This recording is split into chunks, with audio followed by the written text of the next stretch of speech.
Hello, aspirants, and welcome to the UPSC Analyzer. Today, we will discuss newspaper analysis dated 25th of November 2023. First news regarding coastal security है। तो coastal security को लेकर mains में question आ भी चुका है। तो ये बताया गया है कि 26/11 के 3 साल में ही मुंबई पुलिस ने 46 बोट्स लिए थे सिटी के कोस्ट को ट्रैक करने के लिए। एंड आज अगर हम देखें तो सिर्फ इसमें 8 ही काम कर रही हैं। In less than 15 years, 38 of them stand defunct. The 10 लश्कर-ए-तोयबा के जो यहाँ पर टेररिस्ट आए थे पाकिस्तान से, इन्होंने across the Arabian sea travel किया था एंड उसके बाद फिशिंग ट्रॉलर को हाईजैक किया था एंड मुंबई कोस्ट पर पहुँचे थे। तो कोस्टल सिक्योरिटी इंपॉर्टेंट है एंड उसके बाद भी हम देख रहे हैं कि कोस्टल सिक्योरिटी के बारे में बिल्कुल भी सीरियसनेस नहीं है। Indeed the high level inquiry committee बनाई गई थी, प्रधान इंक्वायरी कमीशन, जिसमें बताया गया था कि कैसे टेरर अटैक्स किया गया एंड क्या यहाँ पर शॉर्टेज है, क्या यहाँ पर नीड है। एंड उसके बाद डिपार्टमेंट प्रोकर करता है 46 boats, 23 speed boats, 19 amphibious boats and 4 other sea like boats. Sources said that the speed boats were bought to carry out patrolling in the sea round the clock, but these boats could not reach the shore. तो coastal security में आप ये issue बिल्कुल लिख सकते हो। Qatar में हमने एक्चुअली डिस्कस किया था कि हमारे 8 फॉर्मर नेवी ऑफिशियल्स थे जो कि वहाँ पर प्राइवेट कैपेसिटी में काम कर रहे थे एंड उनको एस्पियोनेज के चार्जेस पर डेथ पेनल्टी दे दी गई। तो इंडियन गवर्नमेंट ने अपील की है एंड इस अपील को एक्सेप्ट कर लिया गया है। तो वही यहाँ पर केस है। Next is citing betting concern, GOM sets to tighten online gaming rules.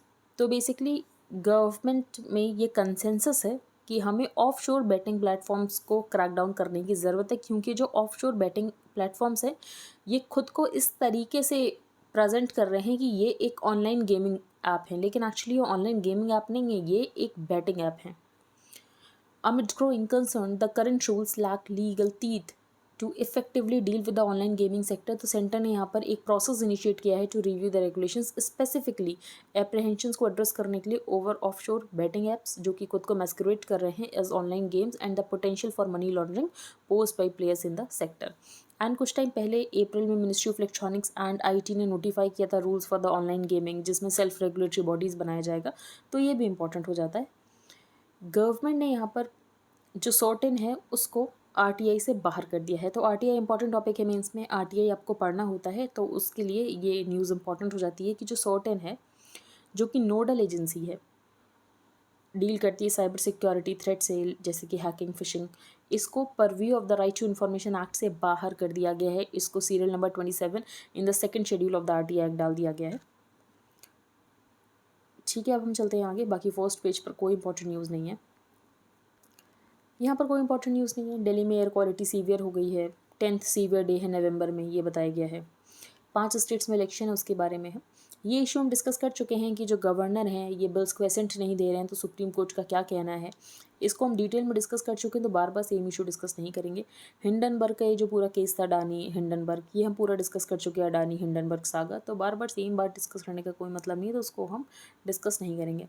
Plan to rename की जो इंडियन एयरफोर्स है इसको रीनेम करके Indian Air and Space Force कर देते हैं। Domestic production brings down cost of rare disease drugs. तो सबसे पहले रेयर डिजीज़ होती क्या है? तो किसी कंडीशन को रेयर डिजीज़ तब कहा जाता है अगर उसका प्रेवलेंस लेस देन 1 केस है पर 1000 पॉपुलेशन। तो अराउंड 6 to 8% इंडिया की पॉपुलेशन है जिसको कि रेयर डिजीज़ है, मतलब 8.5 से लेकर 10 करोड़ इंडियंस हो गए। अब प्रॉब्लम ये है, रेयर डिजीज़ में या तो ट्रीटमेंट होता ही नहीं है, या ट्रीटमेंट होता है तो बहुत एक्सपेंसिव होता है। तो इस एक्सपेंसिव ट्रीटमेंट को ही कैसे सस्ता बनाया जाए, उसके लिए ही यहाँ पर कॉस्ट ऑफ ड्रग्स को कम करने की ज़रूरत है। तो with cost being one of the major hurdles in treatment of rare diseases, Indian drug companies ने मैन्युफैक्चरिंग स्टार्ट कर दी है फॉर एटलीस्ट 4 कंडीशंस। इन 4 कंडीशंस के यहाँ पर नाम दिए गए हैं। In addition to rare diseases, government has also urged the industry कि आपको ओरल सोल्यूशन प्रोड्यूस करना है for hydroxyurea needed for the treatment of children जो कि सिकल सेल डिजीज से यहाँ पर सफ़र कर रहे हैं। सिकल सेल डिजीज़ के बारे में एक मेजर ब्रेक थ्रू हुआ है जो कि हम 2 दिन पहले भी डिस्कस कर चुके हैं, लेकिन आज एक्सप्लेन पेज पर आया है तो हम उसको डिटेल में डिस्कस करेंगे। High court sets aside 10-year-old forced marriage. ये इंपॉर्टेंट नहीं, एक्चुअली हाई कोर्ट का ये कहना कि 7 फेरे नहीं हुए थे, एंड अगर 7 फेरे नहीं हुए तो हिंदू मैरिज एक्ट में हम इसको मैरिज नहीं कंसिडर कर सकते हैं। ठीक है, आगे चलते हैं। Citing pressure from Taliban, Indian government Afghan embassy says it is closing down. तो इंडिया अफगानिस्तान रिलेशंस में आप इस पॉइंट को ज़रूर मेंशन कर सकते हो कि जो अफगान एम्बेसी है उसने इंडिया में अपना डिप्लोमेटिक मिशन पूरी तरीके से ख़त्म कर दिया है। उसका ये कहना है कि इंडियन गवर्नमेंट हमें बिल्कुल भी सपोर्ट प्रोवाइड नहीं कर रहा है एंड तालिबान की तरफ से भी प्रेशर है। नेक्स्ट आगे चलते हैं, द फॉरगॉटन सिटीजन्स। तो एक्चुअली यहाँ पर माइग्रेंट्स की बात की कि माइग्रेंट्स कितना ज़्यादा सफ़र करते हैं लेकिन उनकी सफरिंग के ऊपर कोई ध्यान ही नहीं देता है। फॉर एग्जांपल अगर हम कोविड की बात करें तो उस समय जब देखा हमने कि माइग्रेंट्स कितना ज़्यादा सफ़र कर रहे हैं तो ज़रूर यहाँ पर थोड़ा बहुत एक्शन लिया गया, लेकिन उसके बाद वापस से सारे लोग सारी बातें भूल गए।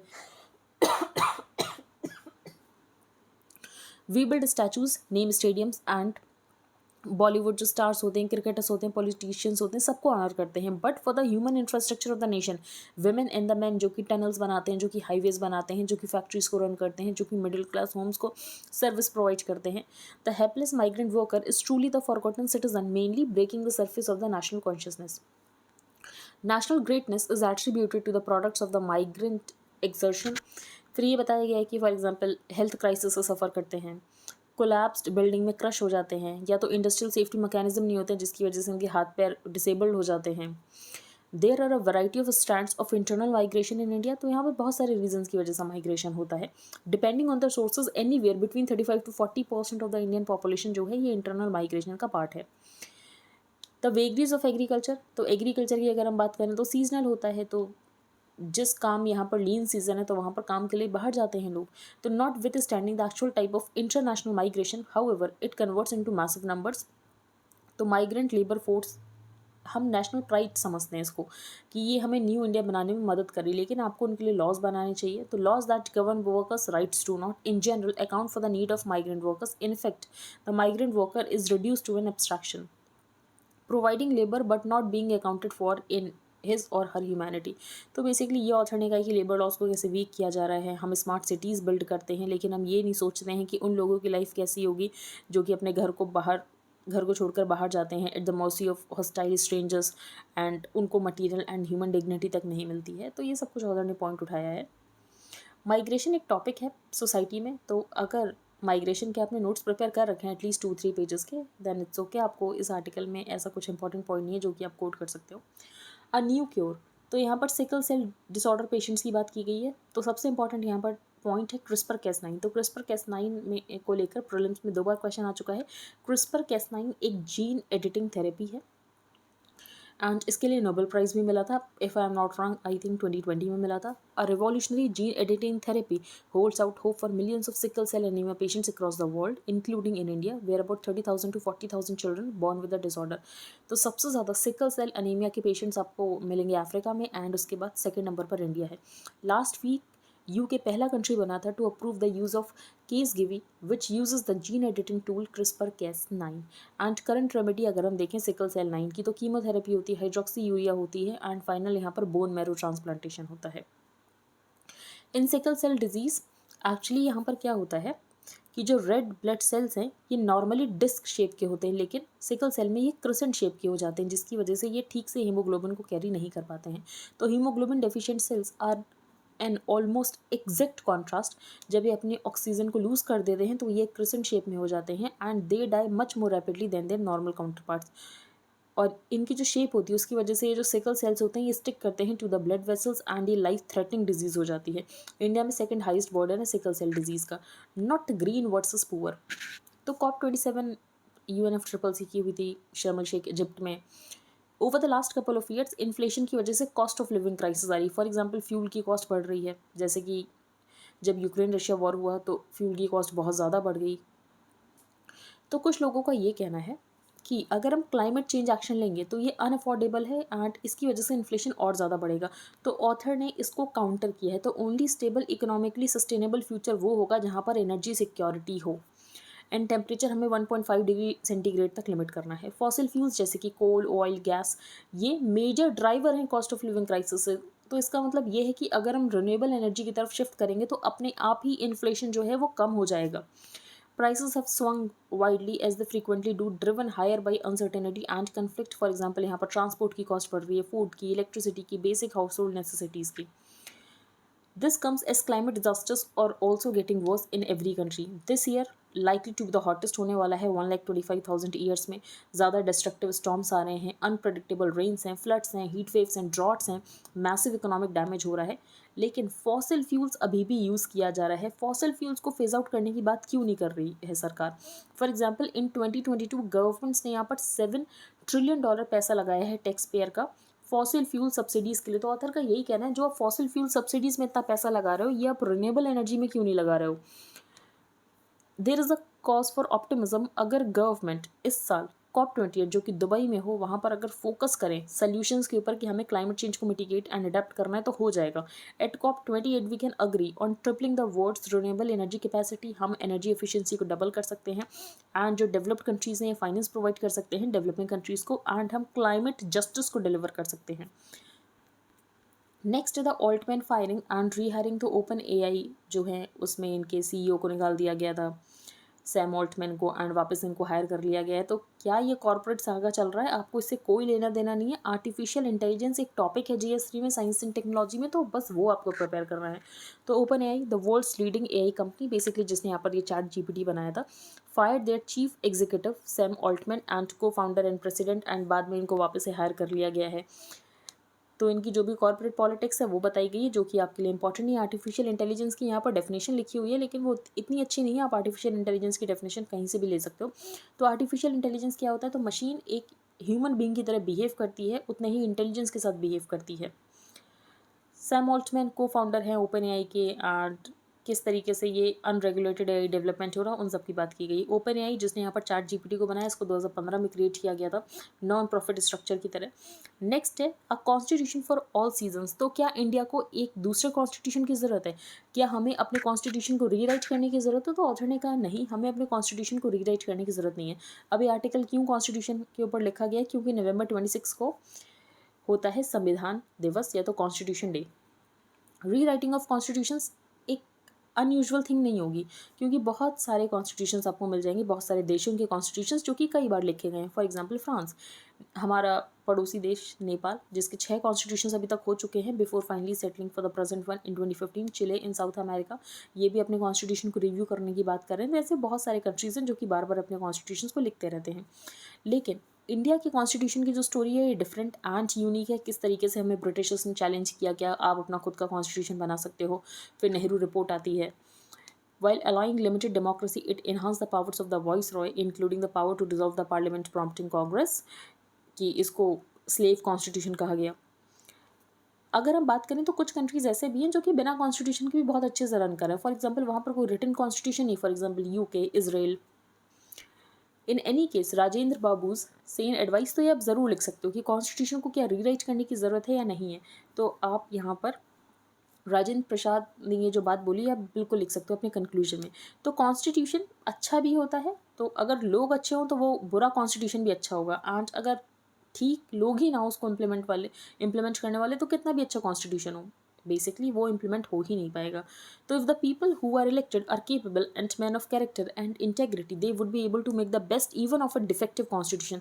लेकिन अगर मैन ऑफ इंटेग्रिटी नहीं है, मैन ऑफ कैरेक्टर नहीं है, तो कॉन्स्टिट्यूशन कितना भी अच्छा हो कोई फ़र्क नहीं पड़ता। The constitution can't help the country.